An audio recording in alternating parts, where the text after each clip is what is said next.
All right, I just put it live. Welcome everyone to this second edition of the Origin Center webinars series. We're very pleased to have Jef Huisman with us today. Very briefly, the Origin Center we're very pleased to have Jef Huisman with us today. Precisely. Very brief. I have to mute myself, otherwise you'll hear the echo from my own live web stream, the YouTube stream that I'm at the same time coordinating. But welcome everyone.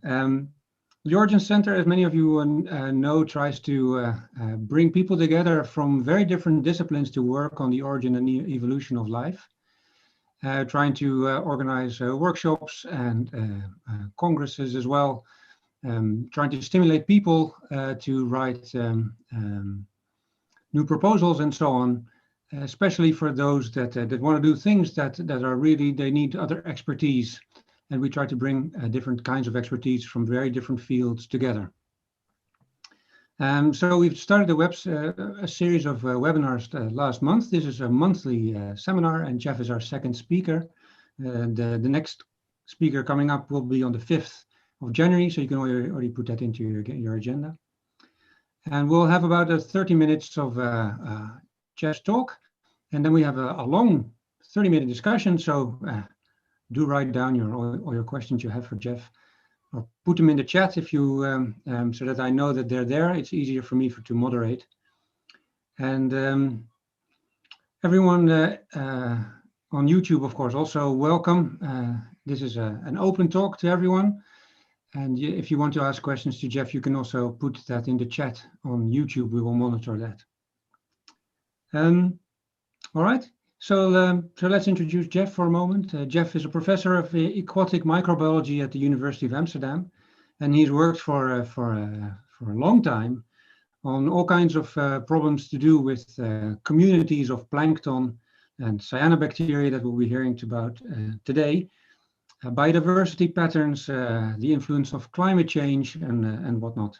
And so we're very happy to have him here today talking about the vibrational modes of water that predict spectral niches for photosynthesis in lakes and oceans. Please, Jef. Thanks for the invitation, and thanks for the very nice introduction. Yes, this is work that we've done very recently. It was published about a month ago in Nature, Ecology and Evolution, and I'm now presenting this work for the first time. It's work that we did together with colleagues at the VU University of Amsterdam, a PhD student, Tatio Holtrop, who did a lot of work, and Hans van der Woerd, a specialist on remote sensing. And we tried to combine the optics of aquatic ecosystems with the properties of photosynthesis and found some very surprising results. But let's first start with a very basic ecological question, and that is, why are there so many species?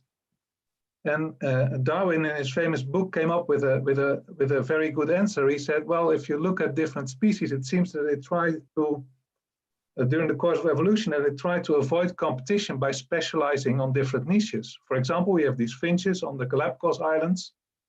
Some finches have small beaks, they go for the small seeds, and other finches have large beaks, and they go for the larger seeds.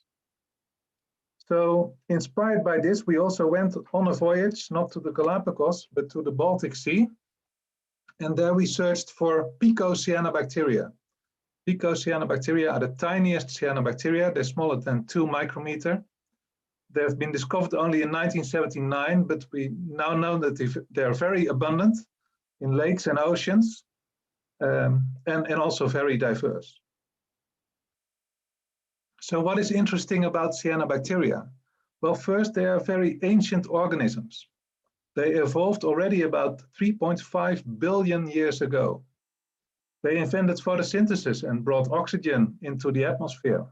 So with that, they gave us the oxygen-rich atmosphere in which we can breathe. And they also provided the chloroplasts. They are the ancestors of the chloroplasts that you can find in all eukaryotic algae and trees and grasses and plants. So they have played a key role in the evolution of photosynthesis on our planet. So what we found during our cruise on the Baltic Sea was a wide diversity of different Cyanobacteria, and here you see isolates that we have taken.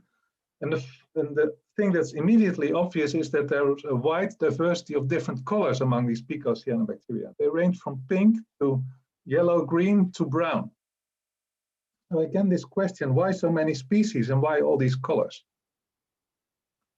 And we thought, well, maybe it's also an example of niche differentiation, but not in this case for seed sizes, but for different wavelengths, for photons of different wavelengths. So they're differentiated in the light spectrum. Some species absorb more in the blue part, other species more in the green, and again, other species more in the red part of the spectrum. So to test this, we performed competition experiments with some of these isolates, and here you see two of these isolates, a green strain and a red strain. And the curves in these graphs, they show the absorption spectrum, so where they absorb a lot. And what you can see is that both these species, they share chlorophyll A, and chlorophyll A absorbs at two places in the spectrum, in the blue part of the spectrum. You can see my mouse here in the blue part of the spectrum, and chlorophyll A absorbs here in the red part of the spectrum. But then they differ, these two species, in their accessory pigments. So one of them has phycocyanobacteria, which absorbs in orange light at about 630 nanometers. And the other one is phycoerythrobulin that absorbs mostly in the yellowish green part of the spectrum. So they're differentiated, and our idea was maybe they're selected in different environments. So we put them together. First, we put them together in a red environment. So competition in red light leads to the green species that's winning. And that's because the species that looks green, so let's go back here. This species looks green because it does not absorb green light. So the color that's left over, that's the color that we see, that's this green color. But what it does absorb very well is the red light, right? The orange and red light here with phycocyanobacteria and chlorophyll. So it wins in red light. And the other way around, the red species wins in green light. So different colors select for different species. Now the question that was asked at that time by Mike Stomp, a former PhD of mine who had done brilliant work in this area, is she said, well, which niches are then available in the underwater light spectrum? Is it just a continuum, a free niche space where different species have found their own position, but they're freely to position their pigments wherever they want? Or are there constraints on the niche space so that you can only absorb at certain wavelengths, but perhaps not or much less efficient at other wavelengths? And she came with an answer. She said, well, it seems that the niche space is constrained by the vibrations of the water molecule. So what are these vibrations? Well, here that's shown here in this graph. Here you see the water molecule, two hydrogen atoms and an oxygen atom. And this covalent bond between the oxygen and the hydrogen atom can vibrate. It can move. And it can move in three fundamental ways. It can show symmetric stretching, that is that both hydrogen atoms move simultaneously up and down. It's like this. It can do asymmetric stretching, then they move like an antiphase up and down. And it can show bending, that's this motion. So three fundamental vibrational modes of the water molecule. And the water molecules make these vibrational modes if they absorb certain amounts of energy, certain quanta, so certain photons. And that's shown here. In this graph, you see the absorption spectrum of pure water, of H2O, across the electromagnetic spectrum from 100 nanometers to 10,000 nanometers. So the visible spectrum is only a very small part in this range. And I've indicated here the frequencies that lead to the fundamental vibrational modes of the water molecule. So this V2 here indicates the energy. And so if it absorbs photons of this wavelength, of this frequency, then it can make this bending vibration. If water molecules absorb photons with an energy of about 3,200 to 3,400 per centimeter, sorry, frequency of about 3,400 per centimeter, then they can do either a symmetric stretch or an asymmetric stretch. And this gives these fundamental vibrational modes give peaks in the absorption spectrum of water. In a sense, water prefers to absorb photons of these wavelengths. So here is the peak that corresponds with the bending vibrations, and here is a peak that corresponds with the symmetric and the asymmetric stretching vibrations, because they occur at approximately the same amount of energy, approximately the same frequency. Now you can also have combinations of these fundamental frequencies that may lead to a so-called second harmonics. So at this wavelength over here of about 2000 nanometers, the water molecule can make two motions. It can do the bending vibration and the asymmetric stretching vibration. There's another second harmonics, another peak in the absorption spectrum of water, where it can combine a symmetric stretch and asymmetric stretch. Also a second harmonics. Then there's a peak in the absorption spectrum of water that's called the third harmonics, where water molecules can combine all three motions, all three vibrational modes. And now we're gradually moving towards the visible spectrum. And if we zoom in to the visible spectrum that's shown over here, then also in the visible spectrum, if we look at the absorption spectrum of pure water, that's this line, this blue line on the logarithmic scale, then we also see subtle shoulders here that correspond to harmonics of the vibrations of the water molecule.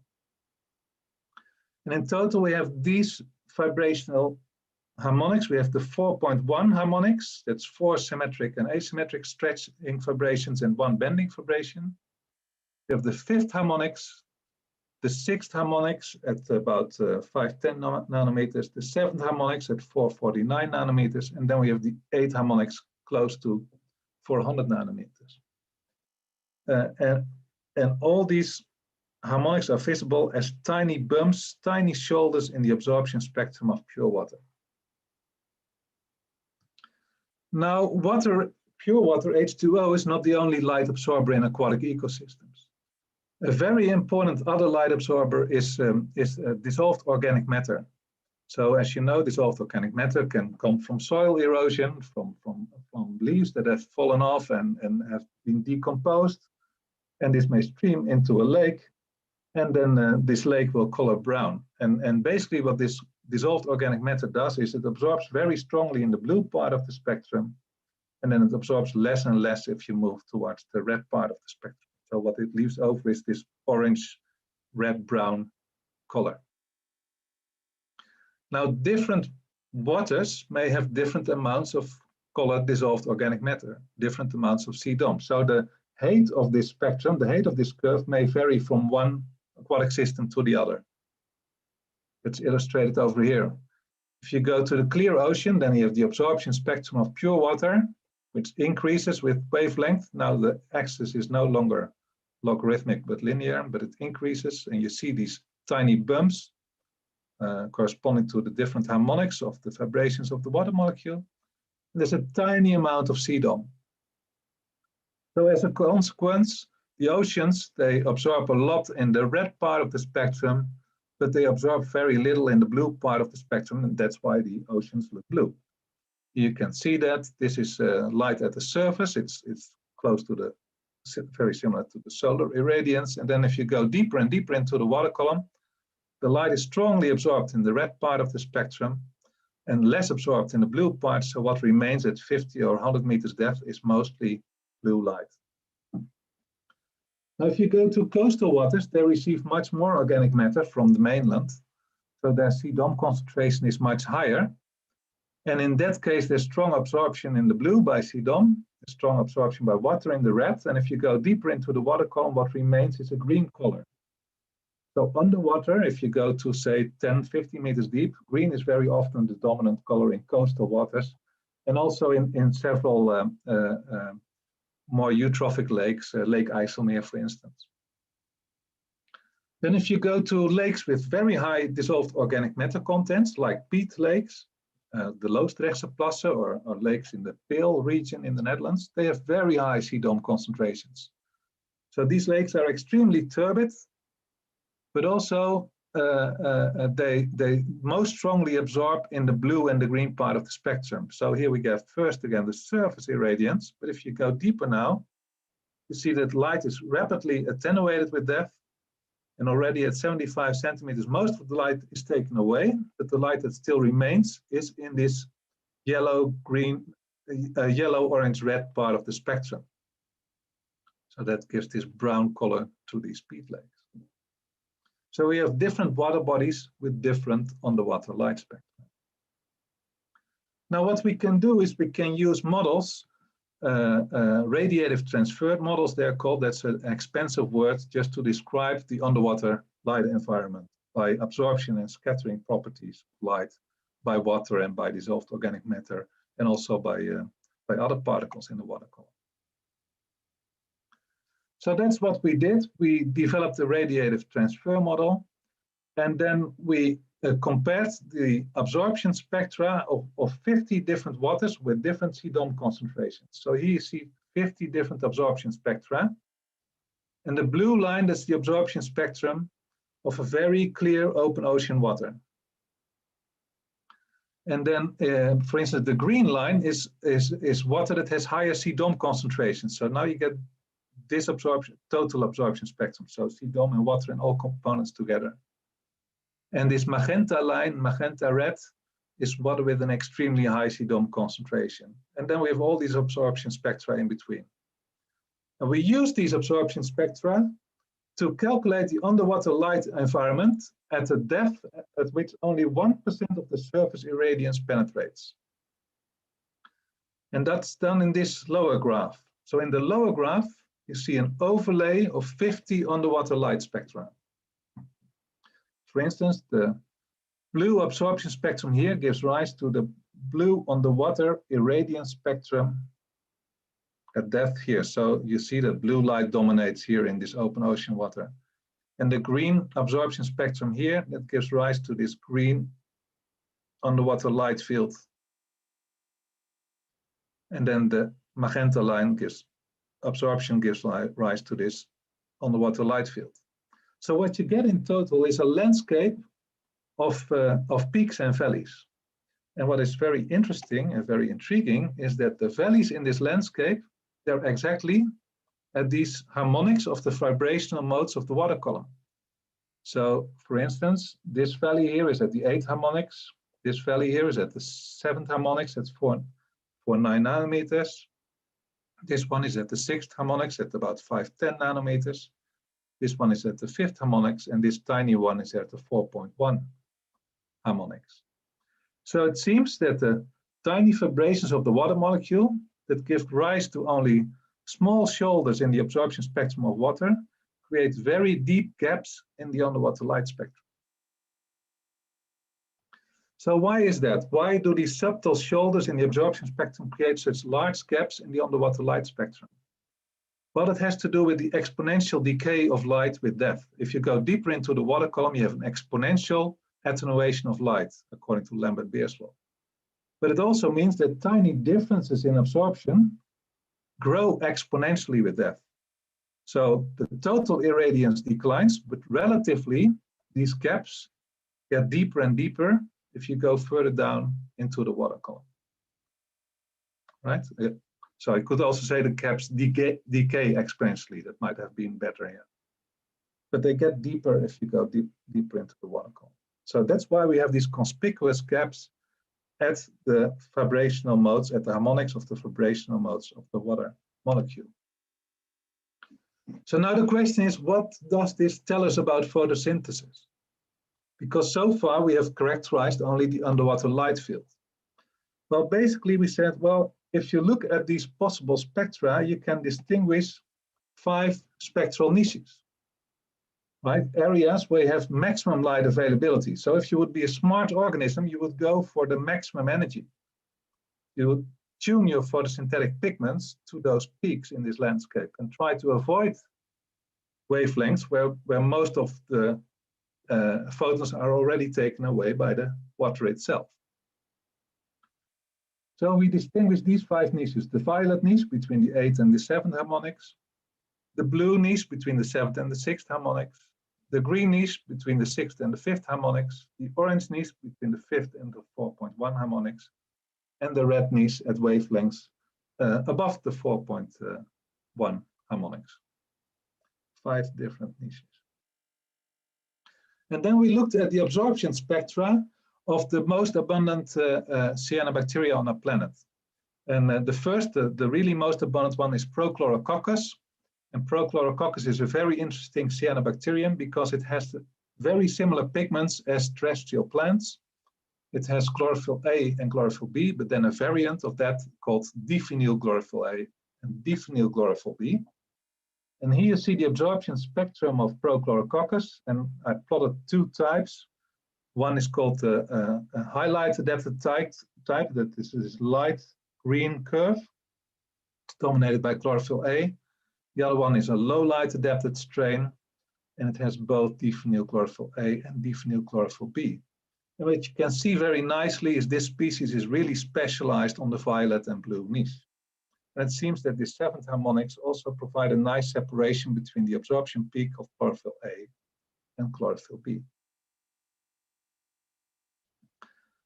Other cyanobacteria, they have a special pigment composition. They have so-called phycobilisomes. And phycobilisomes are large structures that serve as a kind of antenna, a light harvesting antenna that harvests light for photosynthesis and then transfers the light energy to the reaction centers where you have chlorophyll A. So from the phycobilisome, from this antenna, the light is harvested and it moves to photosystem 2.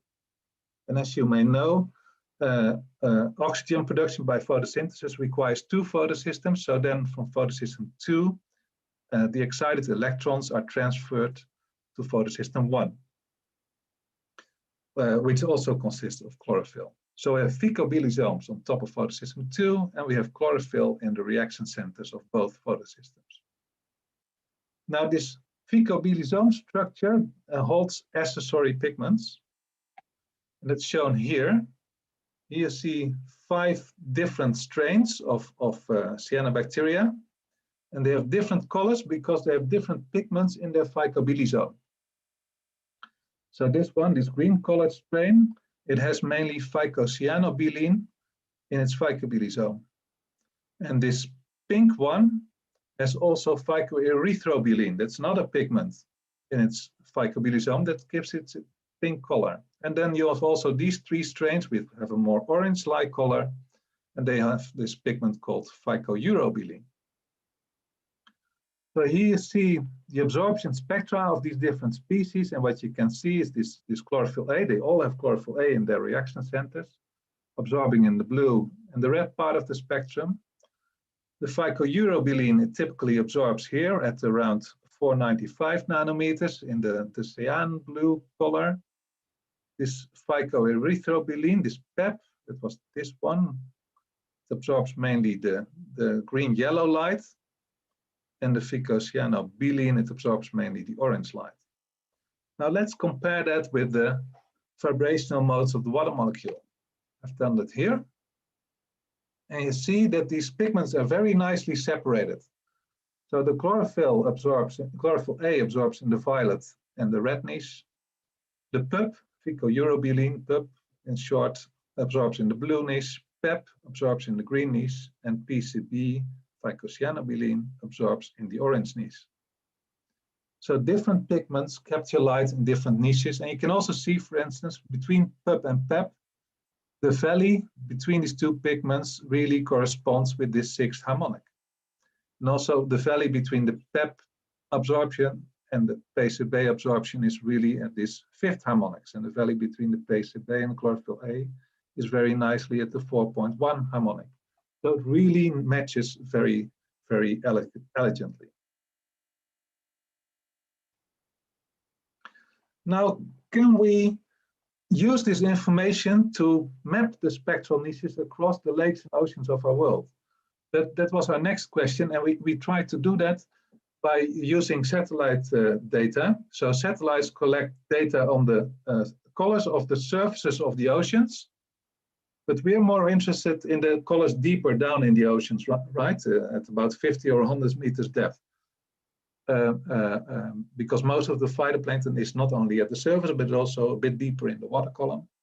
So we combined the information from the satellite remote sensing with our radiative transfer model to predict the underwater light field across the oceans. And then from that, we could calculate the relative abundance of the violet niche and the blue niche and the other niches. And then we could map these because the satellites provide global coverage. But then we obtain maps of the distribution of the violet niche and the distribution of the blue niche and the distribution of the green niche. And we can compare that with the distribution of the different organisms. So let's first look at Prochlorococcus. That's the first cyanobacterium that we talked about, the most abundant photosynthetic organism on our planet. And what you can see very nicely is we know it absorbs strongly in the violet niche. This is the distribution of the violet niche according to satellite remote sensing. And these are estimates of the global distribution of Prochlorococcus. And it maps really very nicely. So indeed, if we can tell what the dominant color is in our ocean, then we can also tell whether Prochlorococcus will dominate in that region. We can explain the global distribution of Prochlorococcus. Here are maps of the blue spectral niche and the green spectral niche. And the blue spectral niche, it dominates more in the temperate oceans and also along the equator. They have equatorial upwelling. It's a bit more nutrient rich. So I should have said these are the subtropical gyres. They have permanent stratification of the water column. They're the clearest ocean waters. These are slightly more turbid ocean waters. And in these waters, we find the pub-rich cyanobacteria. So the cyanobacteria that absorb this blue niche, they are also dominant if you look at the distributional data that we obtained from oceanographic studies. For instance, this study by Kreber that I mentioned here below. And then if you go to coastal waters, in coastal waters, they're even more turbid and the green niche dominates. And in these coastal waters, if you look at what are the prevailing types of cyanobacteria, you find pep-rich cyanobacteria with a lot of these pigments that absorb the green niche, that absorb in this green niche. So again, it makes sense. We can predict the distribution of pub-rich and pep-rich cyanobacteria from maps of the underwater light colors.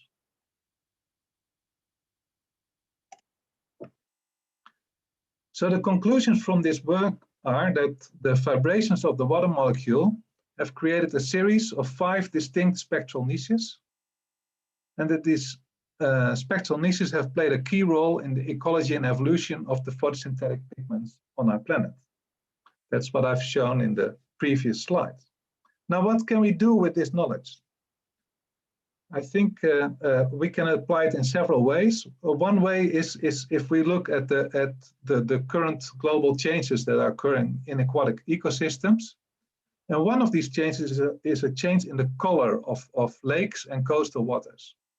Due to deforestation and soil erosion, and also due to global warming, which facilitates soil erosion, we get more and more organic matter in our coastal waters, and this leads to a phenomenon called lake brownification.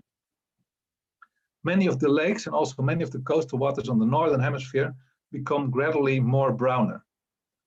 Now, what we can do with our work is that we can use our knowledge on the underwater light spectra to make predictions on what kind of changes in species composition do we expect, and in particular, what kind of changes in pigment composition of the phytoplankton do we expect if these underwater colors change. So we can make predictions of what we expect as a result of lake brownification. Another thing is that we think that the principles that we have just explained, that they're universal. So if we can predict photosynthesis on our planet, then maybe we can also predict photosynthetic pigments on other planets. So if you give us the colors of the stars and the liquid composition on a planet, and we know, if we know the vibrational modes or the ups and downs of the absorption spectra of those liquids, then we can tell what kind of spectral niches you can expect on those planets. And with these spectral niches, we can make predictions of what kind of photosynthetic pigments might be expected there.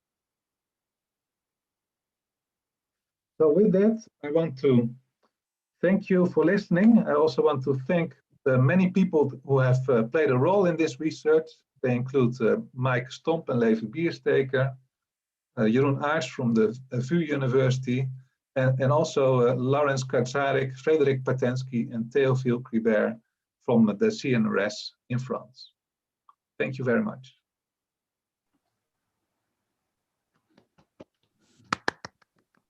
Thank you very much, Jef.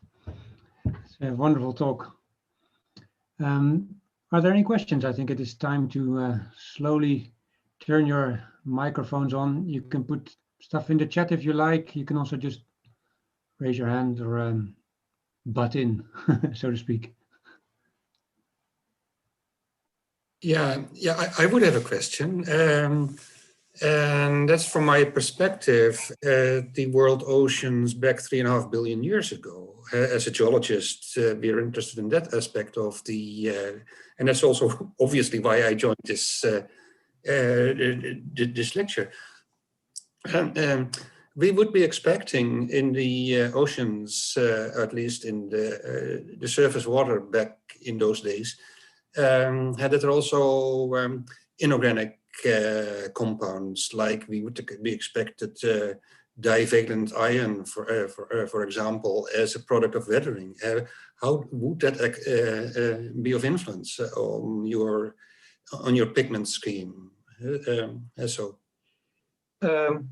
Well, that's a very interesting question. So if there would be, I'm not a geologist by training, so I'm not sure what the chemical composition of the oceans were like 3.5 billion years ago. But if there were important components that affected the underwater light color, then our expectations, they obviously also have affected how natural selection led to the evolution of different photosynthetic pigments. So obviously water plays a role, as in our story, because water has always been there in the oceans. But if there are additional components that affect the spectrum, then it would be interesting to look how they influence the underwater light field and see whether they can further refine the predictions.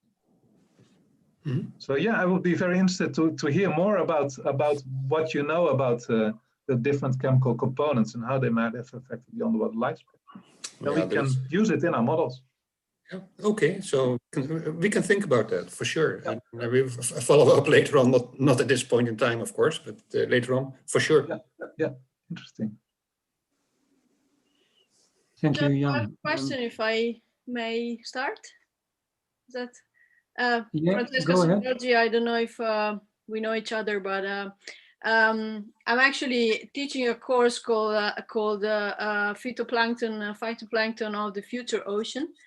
And I'm looking very much, I'm a kind of background in dinoflagellates. So I'm wondering what's this, because also other phytoplankton have more pigments and more chlorophyll. So how does it all changes when you put the competition with other groups? So because I'm trying to convince my students that I think cyanobacteria and dinoflagellate will be the winners of the future ocean, but I don't know what your idea is.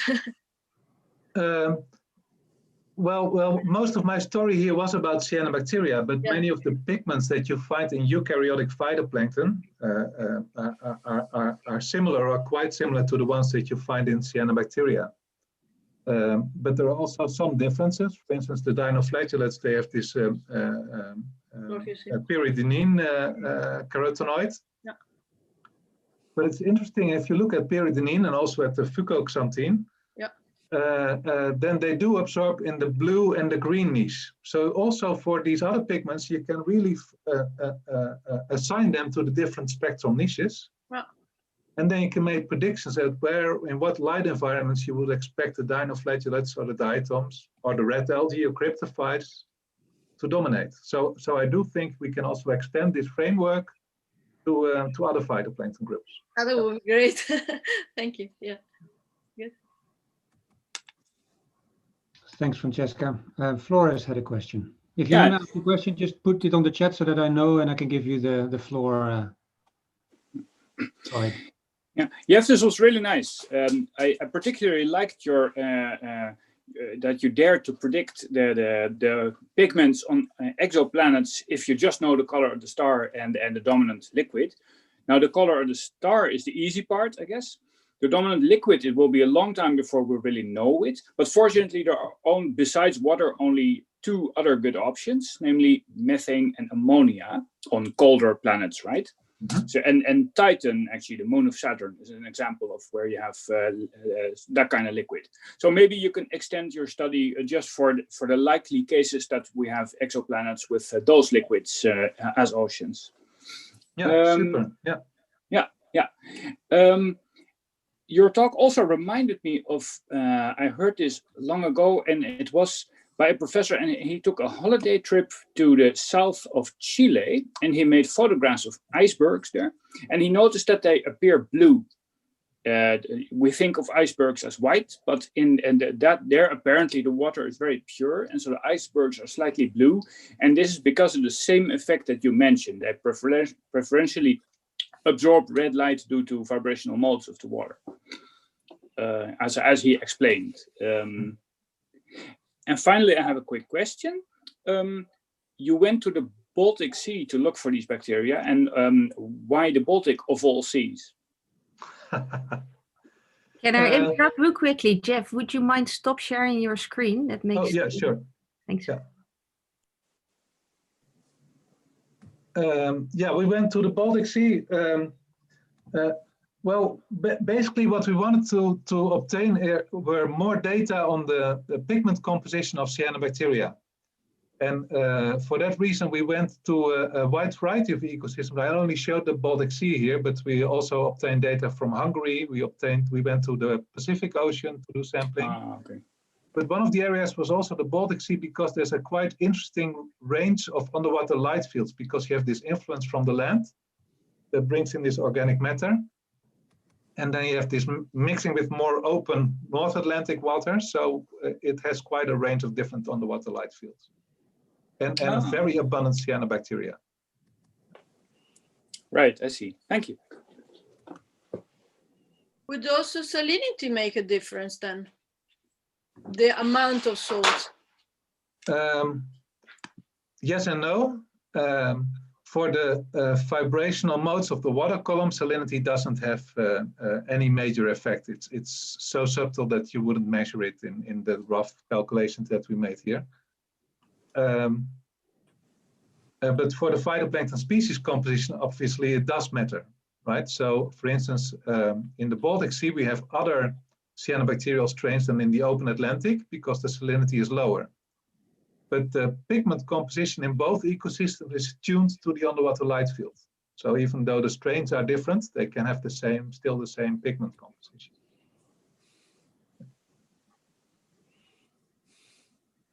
I think Anthony has a question. Oh yeah, okay. Maybe I misunderstood this. So is absorption by the pigments, is that minimal at frequencies that are multiples of the basic frequencies of water molecules? Or do I remember that wrong? Yeah, exactly. So at the overtone, so at the harmonics of the water molecule, there you have minimal absorption by the pigments, and in the say the peaks in between, there you have maximum absorption by the pigments. Because if it, I was amazed about that, because I expected that maybe it was a multiphonon mechanism, but then you would expect that frequencies would be that absorption would be maximal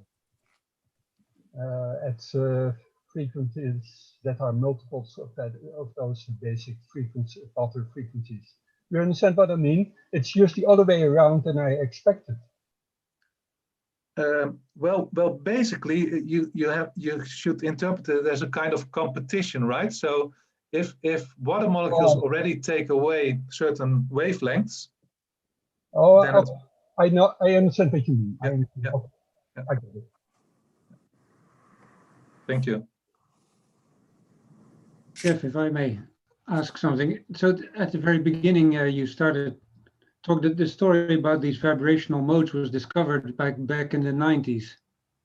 The essential idea behind it, but it seemed very far-fetched to me at the time. No, well, the vibrational modes of water are already long known, but that they have a relationship with these different underwater spectra and pigments, that was discovered in 2007 by Mike Stomp. Yeah, okay. He's this unit of my group. That sounded like a weird, far-fetched idea to come up with that, if you just think about it. Or absolutely. We felt it was completely crazy, and well, she did the calculus, and that was the answer that she got, and we were very lucky that it was published at the time. But we didn't have any rigorous proof or evidence that it would work that way, and we didn't combine it with satellite remote sensing. So it was still only the idea. But yeah, she was definitely far ahead of her time. Yeah. Mm-hmm. In the end, you also kind of get this what's it called, Gauss's law, that for every nutrient you essentially get one species. That seems to actually map quite well, because that's the main message. If you know the main nutrient or the main resource in a particular location, you can actually just say what the most abundant species there is. So this kind of logistic growth competition, or Lotka-Volterra competition that you started out with, these graphs that you saw competing things, and one was taking over from the other, that actually explains this diversity and the spatial distribution quite well. Yeah, of the major pigment groups. Yeah. Mm-hmm. But you must imagine, so with these 5 niches, we can explain like the 5 major pigment groups. But of course, within each group, you still have hundreds or thousands of different species. Right, so within Prochlorococcus, there's an enormous diversity of different strains. Within the green algae that use chlorophyll, there's also a wide diversity of different green algae that all have the same pigment composition, but they're also differentiated in other dimensions, like how they use nutrients, how they avoid predation, or other dimensions that I haven't discussed. Yeah, yeah. So we can explain the pigment part. Thanks. So I have a quick question related to your extraterrestrial life. You don't know if anyone already did some research in this line? There has been research on how photosynthetic pigments would map with the color of different stars, but they have not extended it yet to the composition of the liquids on the planets. Whereas our work shows that this composition of the liquids is really important, or at least water absorption is really important. Are you in touch with anyone to do this kind of research? We just got funding from the University of Amsterdam to do this together with some astronomers at our university. Yeah. Oh, great. Good. Yeah, yeah. So we will continue this. Yeah.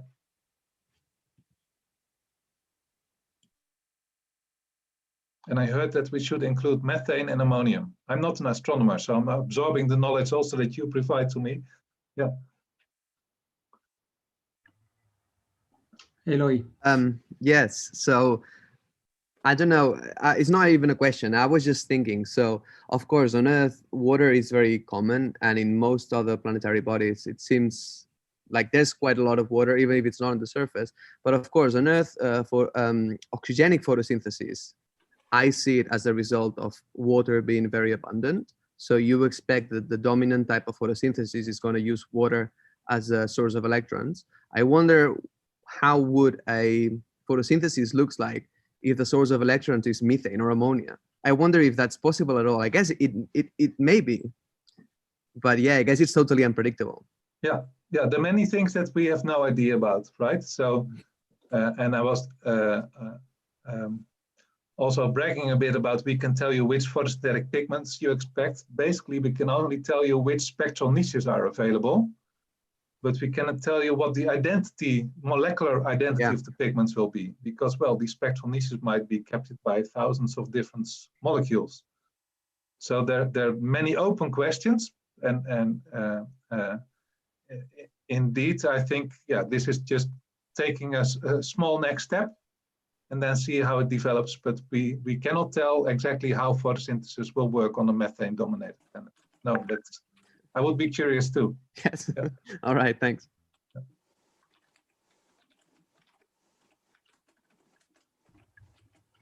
Are there any further questions? Nothing from the chat either. Just checking. All right. I just want to make sure that I get this right.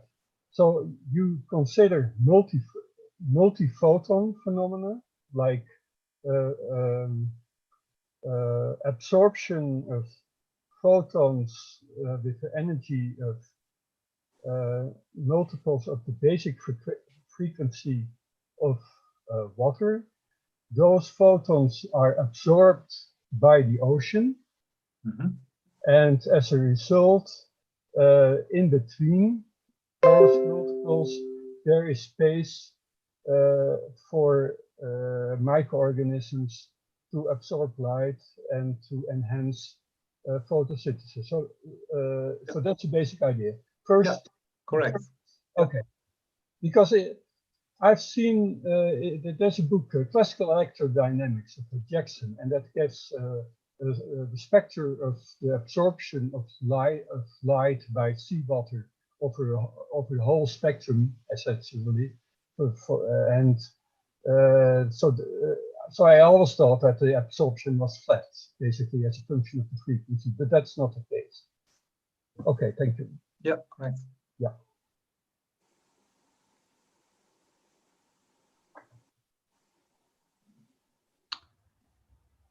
All right. I think then we're at the end, at least for this part. There are three of you, Jan, Anthony, and Nanda, who expressed that they would like to have another sort of prolonged chat with Jef after this. So you three, please stick around. And for now, I would at least would like to thank you all for joining. Of course, also if you're looking at this from YouTube, thanks for joining us today. The next talk will be, as I mentioned briefly, on the 5th of January by Kate Adamala, who will talk about prebiotic RNA replication. So do join us then again. And for now, just thank Jef again and see you next time. Bye-bye. Thank you. Thank you. Thanks.